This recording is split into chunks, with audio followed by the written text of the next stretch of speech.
വലിയ ആളായിട്ട് എന്നെ ജോലിയിൽ നിന്ന് പുറത്താക്കാൻ വന്നതല്ലേ. ഇനിയിപ്പോ സ്വന്തം വീട്ടിൽ നിന്ന് പുറത്താവുമ്പോ എന്ത് ചെയ്യുന്ന കാണാലോ. സുജാത,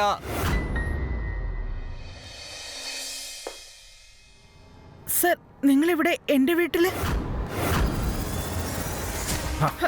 നിന്റെ ചെറ്റത്തരം കാണിച്ചല്ലേ എന്റെ പേഴ്സണൽ ലൈഫ് വിട്ട് പുറത്തു മാറി നിൽക്കാൻ നിന്നോട് ഞാൻ പറഞ്ഞതല്ലേ. ഒരു വട്ടം പറഞ്ഞാൽ മനസ്സിലാവില്ലേ? ഇനിമേലാൽ എന്റെ ലൈഫിൽ ഇന്റർഫിയർ ആവാൻ വേണ്ടി നീ ശ്രമിച്ചാലുണ്ടല്ലോ, എന്റെ കൺസ്ട്രക്ഷൻ സൈറ്റിൽ തന്നെ നിന്നെ കൊന്നു കുഴിച്ചോളൂ. മനസ്സിലായോ?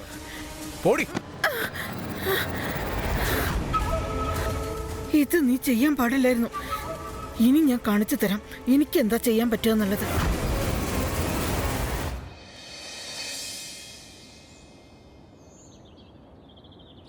നിനക്കത് ഭ്രാന്തുണ്ടോ? അവരൊക്കെ വലിയ ആൾക്കാരാ. അവരുടെ കൂടെ മോദി നമുക്ക് ജയിക്കാൻ പറ്റില്ല. വലിയ ആൾക്കാരാണെങ്കിൽ എന്താ നമ്മളെ പോലുള്ളവരെ അപമാനിക്കാമെന്നാണോ? ഗുഡു, ഇത് അവകാശത്തിന് വേണ്ടിയുള്ള പോരാട്ടം, അഭിമാനത്തിന് വേണ്ടിയുള്ള പോരാട്ടം. അത് ശരി. ഇതാണോ നിന്റെ ഒരുമയുടെ പോരാട്ടം? അതിനൊക്കെ പണം വേണം. രാജേന്റെ അടുത്ത് പോയി സോറി പറ, എന്നിട്ടൊരു 10 ലക്ഷം വാങ്ങിച്ചിട്ട് എല്ലാം മറന്നുകള. അയാൾ എന്നോട് ചെയ്ത കാര്യങ്ങളൊന്നും എനിക്ക് അത്ര പെട്ടെന്ന് അങ്ങ് മറക്കാനാവില്ല. എന്തു ചെയ്യും? അയാളെ കുറിച്ചുള്ള സത്യം അയാളുടെ വൈഫിന്റെ അടുത്ത് പറഞ്ഞു. എന്തു പറ്റി? ഒന്നും ആയില്ലല്ലോ. അവര് ഭാര്യയും ഭർത്താവ് ഒന്നിച്ചു ചേരും. നീ നടുറോട്ടിലേ നിൽക്കുള്ളൂ. നീ നിന്റെ വെറും കൈനെ കുഴച്ചിട്ടേ നിൽക്കത്തുള്ളൂ. ഇനി വെറും കൈയോടെ നിൽക്കാൻ പോകുന്നത് അവനാ. എന്നെ കൊണ്ട് എന്ത് ചെയ്യാൻ പറ്റുമെന്ന് ഞാൻ രാജുവിന് കാണിച്ചു കൊടുക്കുന്നുണ്ട്. അവൻ വീണ്ടും വീണ്ടും വന്ന് എന്റെ സ്റ്റേറ്റസ് മോശമെന്നല്ലേ പറയുന്നേ. ഇപ്പൊ ഞാൻ അവനെ കാണിച്ചു കൊടുക്കുക എന്റെ സ്റ്റേറ്റസ് എന്താണെന്ന്.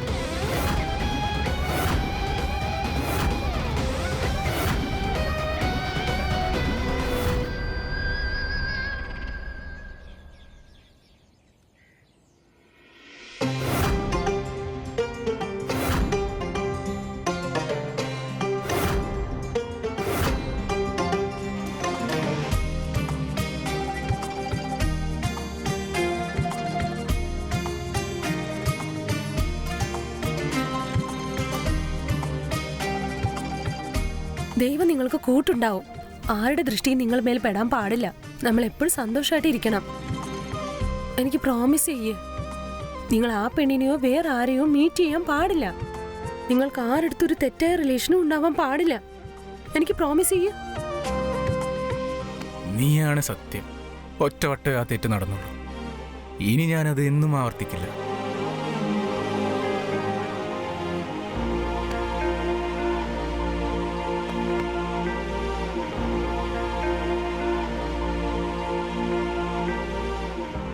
ഞാൻ വരാം. ബൈ.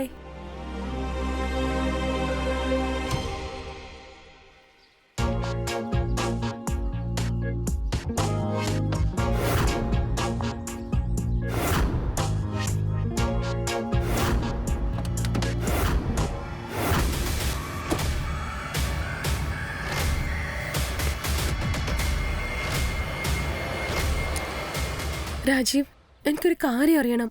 നമ്മള് എത്ര നാളെ ഇങ്ങനെ ഒളിച്ചൊക്കെ മീറ്റ് ചെയ്യുന്നേ? ബേബി, കുറച്ച് നാൾ നമ്മൾ ഇങ്ങനെ ഉണ്ടാവാൻ പാടുള്ളൂ. എൻ്റെ വീട്ടു ജോലിക്കാരി എൻ്റെ വൈഫോട് എല്ലാം പറഞ്ഞു കഴിഞ്ഞു. ആദ്യം ഞാൻ കവിതയുടെ വിശ്വാസം ജയിക്കണം. അതുവരെ നമ്മൾ ഇങ്ങനെ മീറ്റ് ചെയ്യാൻ പാടുള്ളൂ. ഓക്കെ? ശരി, ഞാൻ നിന്റെ കൂടെ ഉണ്ടാവും. ശരി, പോവാം.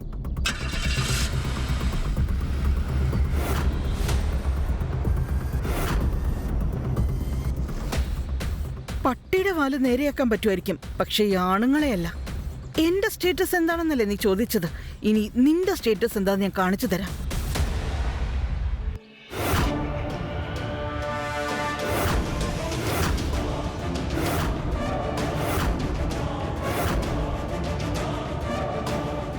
നിങ്ങളൊരു പാവാന്ന ചേച്ചി ഞാൻ കരുതിയിരുന്നത്, പക്ഷെ നിങ്ങൾ ശരിക്കൊരു മണ്ടിയാണ്. നിങ്ങളുടെ ഭർത്താവ് ശരിക്കും ആരാന്ന് മനസ്സിലാക്കിയിട്ടും ഒന്നും പറയാനുമില്ല, ഒന്നും ചോദിക്കാനുമില്ല. മാത്രമല്ല, അങ്ങനെ ക്ഷമിക്കുകയും ചെയ്തു. നിങ്ങളെപ്പോലുള്ള സ്ത്രീകളിലുള്ളത് കാരണം ഭർത്താക്കന്മാരും മറ്റു സ്ത്രീകളെ അന്വേഷിച്ചു പോകുന്നത്. എങ്ങനെ നിങ്ങൾ ഇതൊക്കെ സഹിക്കുന്നു മനസ്സിലാവുന്നില്ല. നിങ്ങളുടെ സ്ഥാനത്ത് ഞാനായിരുന്നെങ്കിലുണ്ടല്ലോ എപ്പോഴും അങ്ങനെ കൊന്നിട്ടുണ്ടാവും.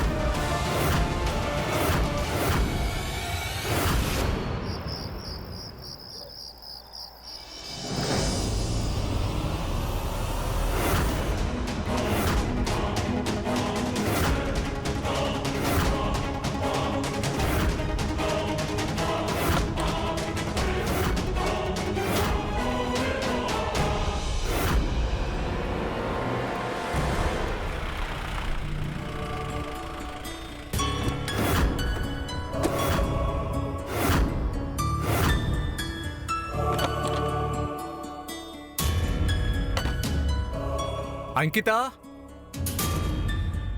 അങ്കിത അങ്കിത ഞാൻ ഫ്രഷ് ആവുമോ? ഡ്രിങ്ക് റെഡിയാക്ക്, ഞാൻ വരാം. ഓക്കെ, ഞാനും ഡ്രസ്സ് മാറിയിട്ട് വരാം.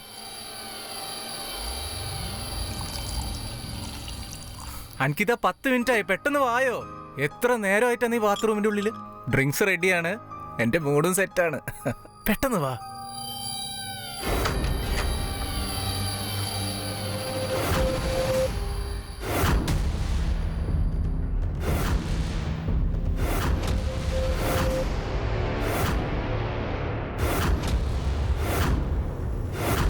വേണ്ട വേണ്ട.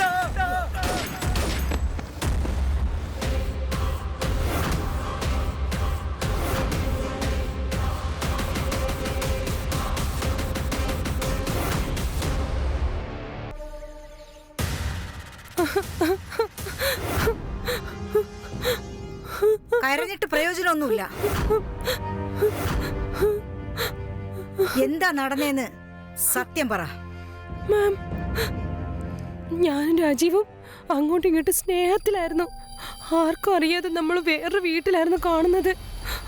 പക്ഷേ ഒരു ദിവസം അദ്ദേഹത്തിന് വീട്ടിലെ വേലക്കാരിക്ക് ഞങ്ങളുടെ രണ്ടുപേരുടെ റിലേഷനെ പറ്റി അറിയാൻ കഴിഞ്ഞു. സർ,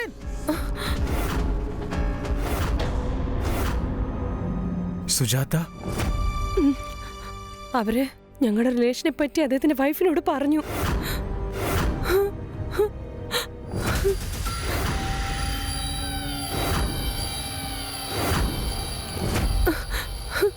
അതിനുശേഷം ഞാനും രാജീവും പുറത്ത് വെച്ചാ കാണാൻ തുടങ്ങിയത്. അതിനുശേഷം നമ്മുടെ റിലേഷൻ ഇതേപോലെ തന്നെ ആ വീട്ടിൽ കണ്ടിന്യൂ ചെയ്യുമായിരുന്നു.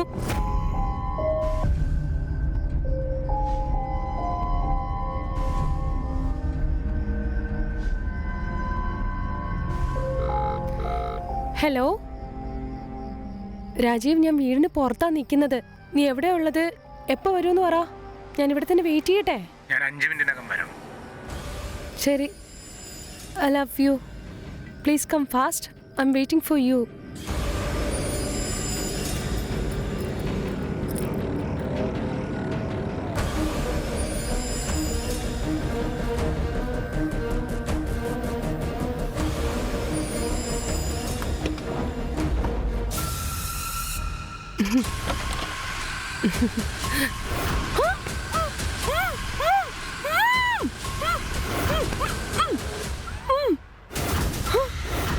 പ്ലീസ്.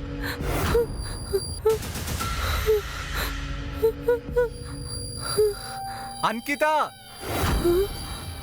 അനങ്ങരുത്, ഇവിടെ തന്നെ ഇരിക്കണം.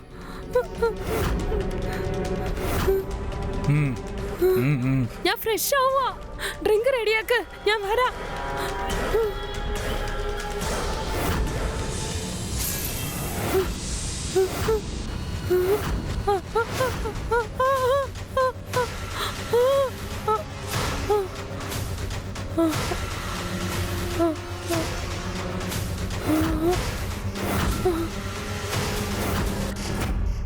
പിന്നെ എന്താ നടന്നേ? അതിനുശേഷം എന്താ നടന്നതെന്ന് എനിക്കറിയില്ല. ഞാൻ സത്യം പറയുന്നത്. ബോധം വന്നപ്പോ ഞാൻ രാജീവിന്റെ ബോഡിയാ കാണുന്നത്. അതിനുശേഷം ഞാൻ നിങ്ങളെ കോൾ ചെയ്തു മാം. അങ്ങനെയെങ്കിൽ നീ ആ വീട്ടിനകത്ത് പോകും മുന്നേ വീട്ടിനകത്ത് വേറൊരു ലേഡി ഇരിപ്പുണ്ടായിരുന്നു. അത് സ്ത്രീ അല്ലായിരുന്നു, പുരുഷനായിരുന്നു.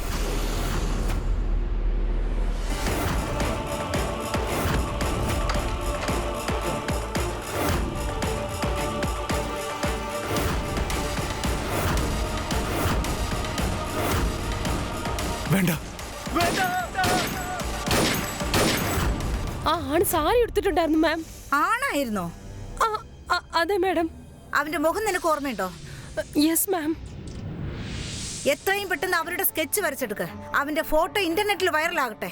എല്ലാ ടീമിനെയും അയച്ചു വെക്ക്. അവിടെ bus stand, railway station, airport, എല്ലാ സ്ഥലത്തിലും അലർട്ട് ചെയ്തു വെക്ക്. പെട്ടെന്ന് 24 മണിക്കൂറിനകം എത്രയും പെട്ടെന്ന് അവനെ കണ്ടുപിടിച്ചേ പറ്റൂ. മനസ്സിലായോ? Yes ma'am.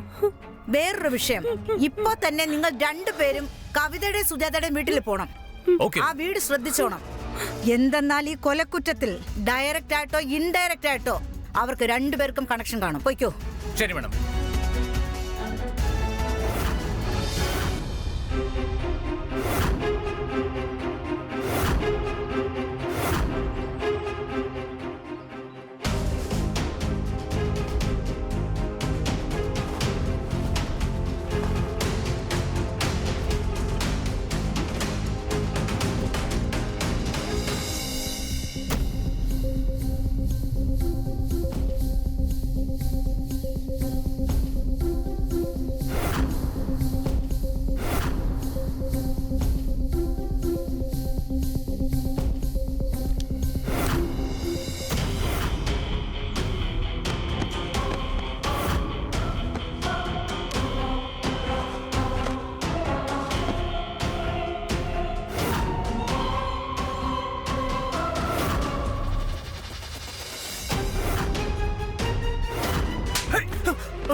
രാജുവിനെ നീയല്ലേ കൊന്നത്?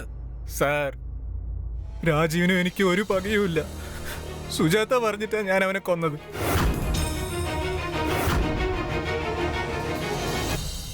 രാജീവിന് നിനക്കും എന്താ പ്രശ്നം? മറുപടി താ. എന്തിനാ രാജീവിനെ കൊല ചെയ്യാൻ പറഞ്ഞേ? ചതിക്കായിരുന്നു അയാൾ സ്വന്തം ഭാര്യയെയും എന്നെയും.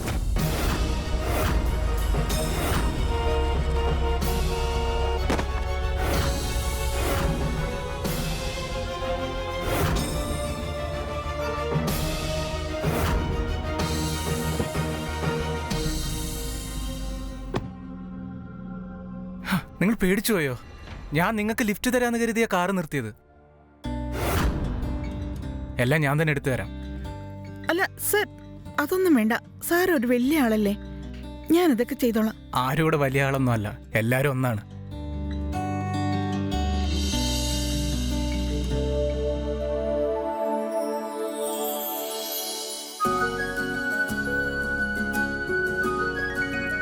നിങ്ങള് ഡ്രിങ്ക്സ് അടിക്കുവോ?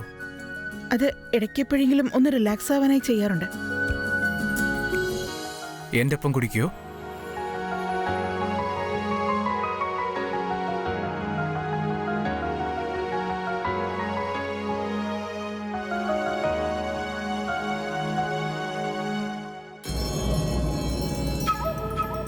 ചെയ്യ്. ഹേയ്, cheers ചെയ്യ്.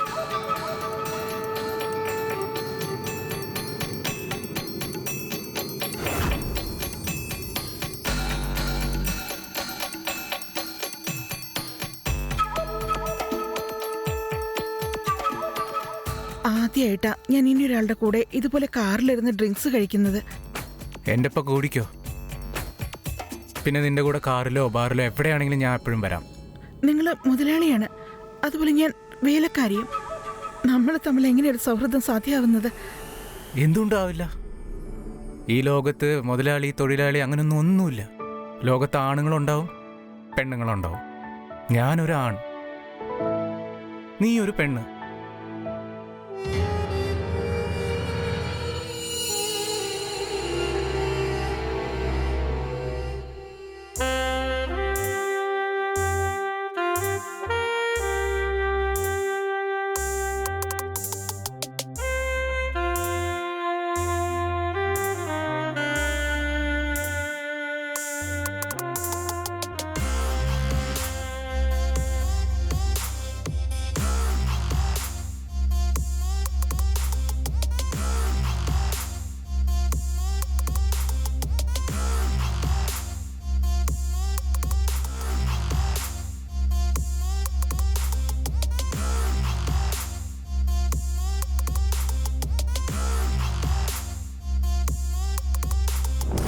രാജീവ് എന്നെ എന്നും തെറ്റായ രീതിയിലാണ് നോക്കിയിട്ടുള്ളത്.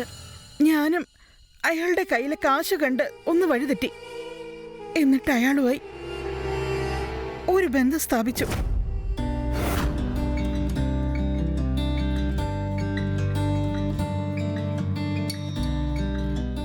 ഗോൾഡ് ചെയിനോ? ഇത് 2 ലക്ഷം. എങ്ങനെയുണ്ട്? നല്ല ഭംഗിയുണ്ട്. അല്ല, ഞാനൊരു കാര്യം ചോദിക്കട്ടെ? ചോദിച്ചോ. നിങ്ങൾക്ക് ഇത്രയും നല്ലൊരു ഭാര്യയുള്ളത്, പിന്നെ എന്തിനാ അവരെ ഇങ്ങനെ ചതിക്കുന്നേ? അതുപോലെ എന്നിൽ എന്താ എത്ര പ്രത്യേകത? സ്നേഹം. നോക്ക്, കവിതയ്ക്കും എനിക്കും അറേഞ്ച്ഡ് മാരേജ്. അവള് നല്ലവളാ. പക്ഷെ ഞാൻ ലവ് ചെയ്യുന്നത് നിന്നെ മാത്രമാ.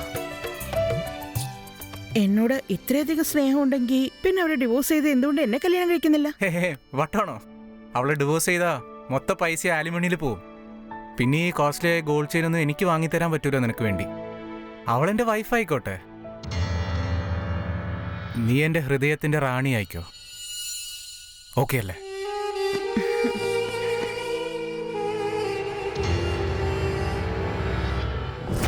ആദ്യം ഞാൻ വിചാരിച്ചിരുന്നത് രാജീവ് എന്നെ ശരിക്കും സ്നേഹിക്കുന്നുണ്ടെന്നാ.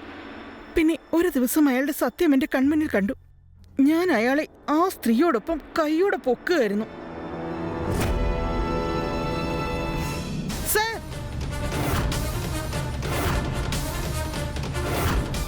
എടാ വഞ്ചക, നീ എന്നോട് പറഞ്ഞത് നീ എന്നെ ലവ് ചെയ്യുന്നതല്ലേ? ഇതാണോ നിന്റെ ലവ്? നിനക്കെന്ത് ഭ്രാന്തുണ്ടോ? നിന്നെ ഞാൻ ലവ് ചെയ്യൂ? നിനക്ക് എന്ത് അർഹതയാ ഉള്ളത്? എന്റെ വീട്ടിൽ ജോലിക്കാരി ഓടി. ഞാൻ ആരാണ് നീ കാണാൻ പോകുന്നത്? നിന്റെ ഭാര്യയോട് ഞാൻ പോയി നിന്റെ സത്യം പറഞ്ഞു കൊടുക്കും. അതുപോലെ ഞാൻ പോലീസിനടുത്തും പോയി എല്ലാം പറയും. പോലീസോട് നീ എന്ത് പറയും?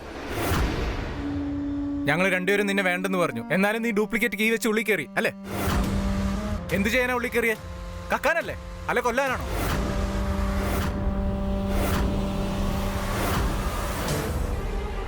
ദേ നോക്കിയേ, ബുദ്ധിപൂർവ്വം ആലോചിക്ക്. എന്ത് നടക്കുന്നോ അത് അതുപോലെ തന്നെ നടക്കാൻ വിടും. എനിക്ക് സന്തോഷം കിട്ടുന്നുണ്ട്, നിനക്ക് പണം കിട്ടുന്നുണ്ട്. ഇതും ഇല്ലാതാക്കല്ലേ.